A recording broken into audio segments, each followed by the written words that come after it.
रोजे रोजे आए कर वो मोर सपनामा, रोजे रोजे आए कर वो मोर सपनामा।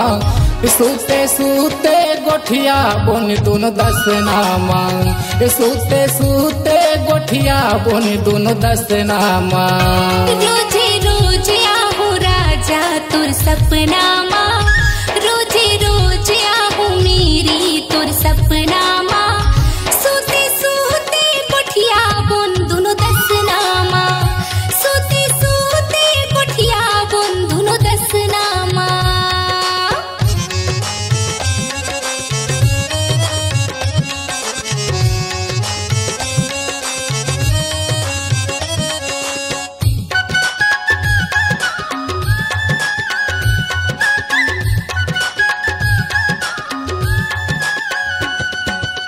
सावन महीना में लागेल सर्दी वो लागेल सर्दी ना, गोरी तन मारा चाले ना तेल हर दी वो तै तेल हर दीना।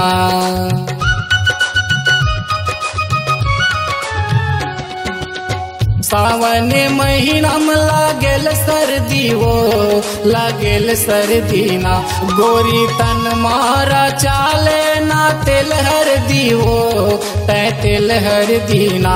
लेके आहूँ बरतिया तुर अंगनामा, लेके आहूँ बरतिया तुर अंगनामा।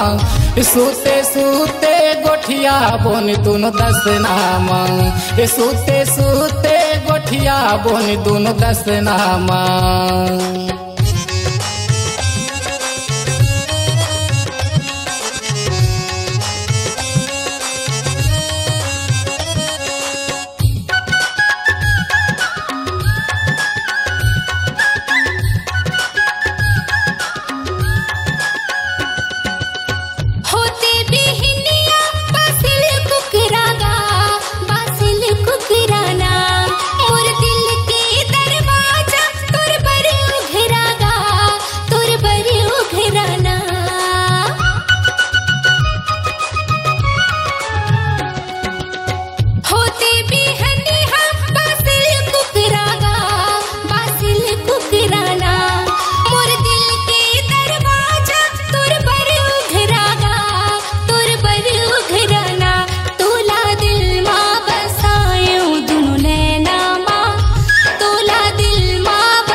कुंवारे महीना फूलेल काशी वो फूलेल काशी ना, तोरे सुरता मा पगली आथेरो वासी वो आथेरो वासी ना।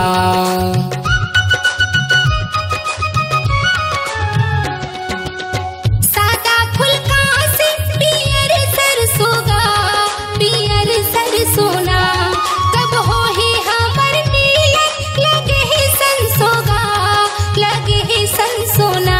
चले दोनों बांधा वो मैयक बंधनामा, चले दोनों बांधा वो मैयक बंधनामा। सूते सूते गोठिया बुन दुन दसनामा, सूते सूते गोठिया बुन दुन दसनामा। रोजे रोजे आहू राजा तुर सपनामा, रोजे रोजे आहू मेरी तुर सपनामा। सूते सूते गोठिया बुन दुन दसनामा, सूते सूते गोठिया बुन दुन दसनामा। रोजे रोजे आए कर वो मोर सपनामा, रोजे रोजे आए कर वो मोर सपनामा। सूते सूते गोठिया बुन दुन दसनामा, सूते सूते गोठिया बुन दुन दसनामा। सूते सूते गोठिया बुन दुन दसनामा, सूते सूते गोठिया गोरिया बोन दोनों दसनामा।